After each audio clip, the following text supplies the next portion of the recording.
रोजपॉट presents Chiranjeevi Ashwatthama.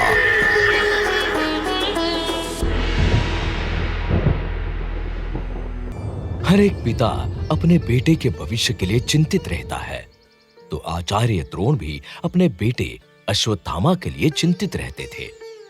हालांकि अश्वत्थामा खुद समझदार था और ईमानदार भी। अपने बेटों के लिए धृतराष्ट्र भी मोहग्रस्त थे, लेकिन उनके बेटे मनमानी किया करते थे। अश्वत्थामा के साथ ऐसी कोई बात नहीं थी। उसे अच्छा भी नहीं लगता कि उसके पिता ऐसा कोई काम करे जिससे उन पर सवाल खड़े हों। अर्जुन पर आचार्य कुछ ज्यादा ही ध्यान देते तो अश्वत्थामा को अच्छा लगता। वो किसी की योग्यता का आदर करता था, लेकिन कभी कभार अर्जुन के लिए वो सारी हदें पार कर देते। ये अश्वत्थामा बर्दाश्त नहीं कर पाता। एकलव्य के साथ उन्होंने ऐसा ही किया। जब उन्होंने देखा कि एकलव्य ने उन्हें गुरु मानकर ऐसी विद्या सीख ली जो अर्जुन के लिए असंभव है, तो उन्होंने एकलव्य से कहा, तुमने बिना गुरु ये असंभव विद्या कैसे सीखी? आपके शिष्य के लिए कुछ भी असंभव नहीं है। किंतु मैंने तो तुम्हें कोई शिक्षा नहीं दी, कोई विद्या नहीं सिखाई।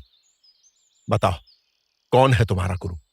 मैं बार बार कहूंगा कि आपके सिवाय मेरा कोई और गुरु नहीं हो सकता। धनुर्विद्या में आपसे बड़ा कोई नहीं है।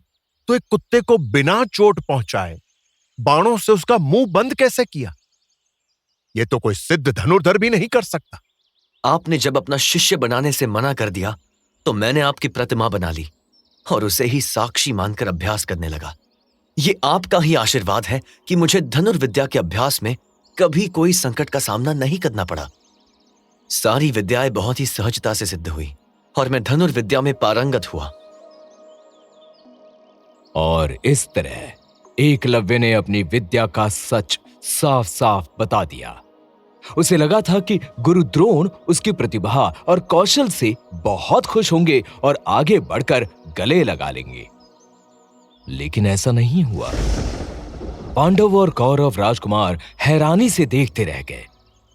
कुछ नहीं कहा, लेकिन अश्वत्थामा को खुशी हुई कि एकलव्य ने खुद सब कुछ सीख लिया। वो सब कुछ सीख लिया जो अर्जुन नहीं सीख सका। अश्वत्थामा पर नजरें टिकाए हुए अर्जुन देर तक अपने आप सोचता रहा। एकलव्य के होते मैं कभी सर्वश्रेष्ठ नहीं हो सकता, कभी नहीं। मैं उसके जैसा कैसे हो सकता हूँ? आचार्य द्रोण ने अर्जुन के चेहरे पर उपज परेशानी को पढ़ लिया। उन्हें अर्जुन को दिया अपना वचन याद आ गया। मैं तुम्हें संसार का सर्वश्रेष्ठ धनुर्धर बनाऊंगा अर्जुन। और द्रोण का व्यवहार बिल्कुल बदल गया। गुस्से में चेहरा लाल हो गया। पास खड़ा अश्वत्थामा समझ गया कि उसके पिता जब गुस्से में होते हैं तो सब कुछ भूल जाते हैं और ऐसे में कुछ कर डालते हैं।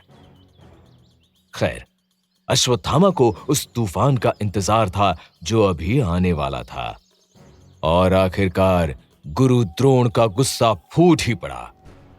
एकलव्य, तुम सचमुच मेरे शिष्य हो। तुम पर मुझे गर्व है। मेरी प्रतिमा भी बहुत अच्छी बनाई है। लगता है मैं साक्षात तुम्हारे सामने हूं और तुम मुझसे धनुर्विद्या सीख रहे हो। यदि ये सच है तो तुम्हें मुझे गुरु दक्षिणा देनी होगी। अवश्य गुरुदेव, मेरे पास जो भी है सब आप ही का दिया हुआ है। आप जो भी मांगेंगे मैं सहर्ष देने के लिए तैयार हूं। तो मुझे गुरु दक्षिणा में तुम्हारे दाएं हाथ का अंगूठा चाहिए। अंगूठा? मेरा अंगूठा गुरुदेव? हां, ना इससे कुछ कम और ना इससे कुछ अधिक। और एकलव्य ने सिर झुका लिया। उसके पास कहने के लिए कुछ भी शेष नहीं था। अश्वत्थामा की आंखें भर आई। उसने सिर झुकाकर आंखें पोंछी अर्जुन को सर्वश्रेष्ठ धनुर्धर बनना था, इसीलिए वो आचार्य द्रोण को तो नहीं रोक सकता था, लेकिन उसका मन दो हिस्सों में बंट गया। एक हिस्सा गुरु का ऋणी और दूसरा एकलव्य के लिए दुखी। अर्जुन को पता चल गया कि यदि एकलव्य ने अंगूठा दक्षिणा में दे दिया तो जीवन भर बाण नहीं चला पाएगा। अब तक जो भी सीखा वो बेकार हो जाएगा। एकलव्य बिल्कुल शांत था। वो गुरु के सामने आया और घुटने पर बैठकर आंसुओं से भरी आंखों से गुरु को देखते हुए अपने ही छुरे से अपना ही अंगूठा काटकर भेंट कर दिया। रक्त के छींटे गुरु के सफेद कपड़ों पर पड़े और एक दाग उभर आया। अश्वत्थामा खून का घूंट पीकर रह गया। एकलव्य के लौटने के बाद वो पिता से रात के एकांत में मिला तो उन्होंने पूछा, पुत्र अश्वत्थ, तुम इतनी रात में? क्या हुआ पुत्र? एकलव्य का अंगूठा मुझे परेशान कर रहा है पिताजी। बार बार पूछ रहा है कि आपने मेरा अंगूठा क्यों नहीं मांगा। आप गुरु तो मेरे भी हैं। गुरु दक्षिणा मुझे भी देनी चाहिए। उत्तर दे पिताजी।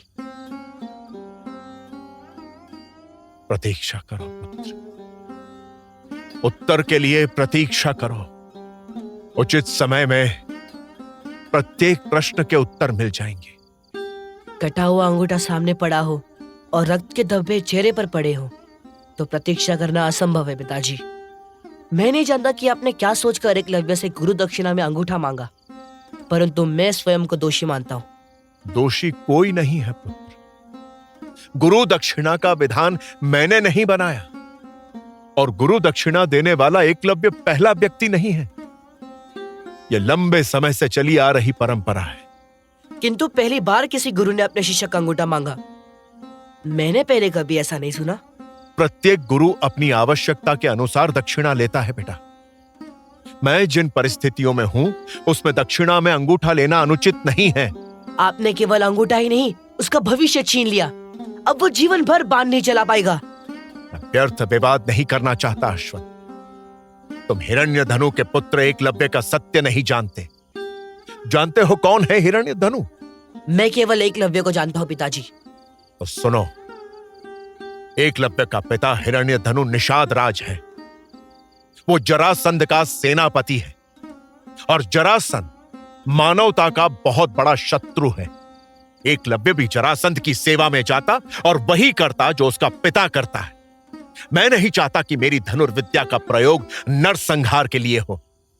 और सुनो पुत्र, मैंने पितामह भीष्म को वचन दिया था कि हस्तिनापुर के राजकुमारों को छोड़कर किसी और को शिक्षा नहीं दूंगा।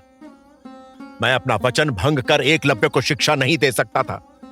अब तुम ही बताओ, क्या एकलव्य के साथ मैंने जो किया वो अनुचित था? मैं उचित या अनुचित का विचार नहीं कर सकता। मेरे मन में जो था मैंने बता दिया, पर मुझे लगता है जो आपने किया वो मानवता के पक्ष में नहीं है। इसका निर्णय भविष्य करेगा पुत्र। और फिर शुरू हुई गलत और सही की लंबी लड़ाई। अश्वत्थामा अपने पिता की बातों का मतलब ढूंढता रहा और आचार्य द्रोण खुद को निर्दोष साबित करने में लगे रहे। अर्जुन ने अपने हिसाब से इस घटना को देखा और गुरु की कृपा से धनुर्विद्या का महारथी बना। लेकिन यह भी सच है कि आचार्य द्रोण के लिए अर्जुन उनके बेटे अश्वत्थामा से बड़ा नहीं था। तो अपने बेटे के लिए बाप ने क्या क्या किया? Rosepod presents Chiranjeevi Ashwatthama.